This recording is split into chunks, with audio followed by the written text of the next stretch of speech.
एक माँ का दर्द है वो आप तस्वीरों में देख पाएंगे, किस प्रकार से माँ के आंसू अभी भी नहीं रुक रहे। तस्वीरें हम इसलिए दिखाना हमारे दर्शकों को महत्वपूर्ण समझते हैं कि एक माँ के दिल में अभी भी कितना दर्द है। बात करने की भी कोशिश करेंगे। अभी तक आंसू देखे जा रहे हैं, अब काम भी घर का खुद करना पड़ रहा है, कितना दर्द, क्या कहेंगे?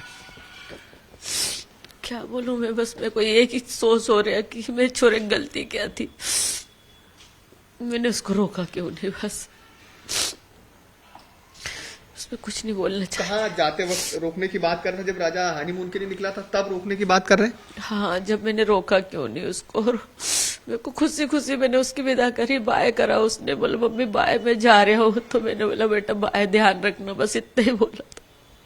देखिए आपकी आंखों में आंसू, हम समझते हैं इस चीज को, लेकिन ये बताइए कि सोनम को केवल 2 दिन की और पुलिस रिमांड मिली है, क्या कुछ खुलासे और हो सकते हैं? हो सकते हैं, बहुत से खुलासे हो सकते हैं, क्योंकि सोनम ने बहुत बुरा करा मेरे बच्चे के साथ। क्योंकि उसका है ना विश्वास जीत जीत के उसने मीठा बन के मेरे छोरे के साथ ऐसे छुरे चलवाए उसके ऊपर कि वो ही नहीं जान सकते, कोई भी नहीं जान सकता ये बात। तो क्योंकि उसने मीठे ही बन के उसके साथ रही होगी, उसको यकीन भी नहीं हुआ, नहीं तो वो थोड़ा सा मेरे को बताता कि मम्मी देखो सोनम ऐसा कर रही मेरे साथ। बताया जा रहा है कि राजा का मोबाइल भी बंद करवा दिया था। हाँ, क्योंकि 21 तारीख तक फोन लगा था, 22 तारीख से उसके मोबाइल पे फोन नहीं लगा था। मैं उसको राजा को लगाती थी पहले, तो उसको फोन नहीं लग रहा था, फिर मैंने सोनम को फोन लगाना चालू करा था कि राजा का फोन क्यों नहीं चालू हुआ, तो बोल बस अभी तो हम ऊपर की तरफ चढ़ रहे हैं ऐसे बोल के, और उसने टाल दिया, बताया भी नहीं पूरा बराबर क्यों नहीं चालू हुआ। आपने मांग भी की है कि जो है उनका नार्को टेस्ट होना चाहिए? हाँ, होना चाहिए, क्योंकि सोनम के दिमाग में अभी बहुत सी बातें चल रही हैं, तो वो सामने आना चाहिए। और किसका होना चाहिए नार्को टेस्ट? सोनम और राज का ही होना चाहिए। उसका भाई गोविंद हमने देखा है कि लगातार आप लोगों के संपर्क में है, आपके घर भी आता है जाता है, तो क्या गोविंद की भी किसी प्रकार की भूमिका की जांच आप चाहते हैं? नहीं, उसका मेरे को कोई नॉलेज नहीं है। गोविंद का नॉलेज नहीं है। तो अब देखिए, इतने 8 दिन में सोनम लगातार गुमराह कर रही है, बोल रही है कि मैंने हत्या नहीं की, राज ने हत्या की, राज सोनम का बोल रहा है, इसके पीछे क्या वजह? हाँ, तो उन दोनों की जांच होना चाहिए, तो वो दोनों अपने आप ही पता चल जाएगा कि किसने बोला था और किसने करवाई और किसने की।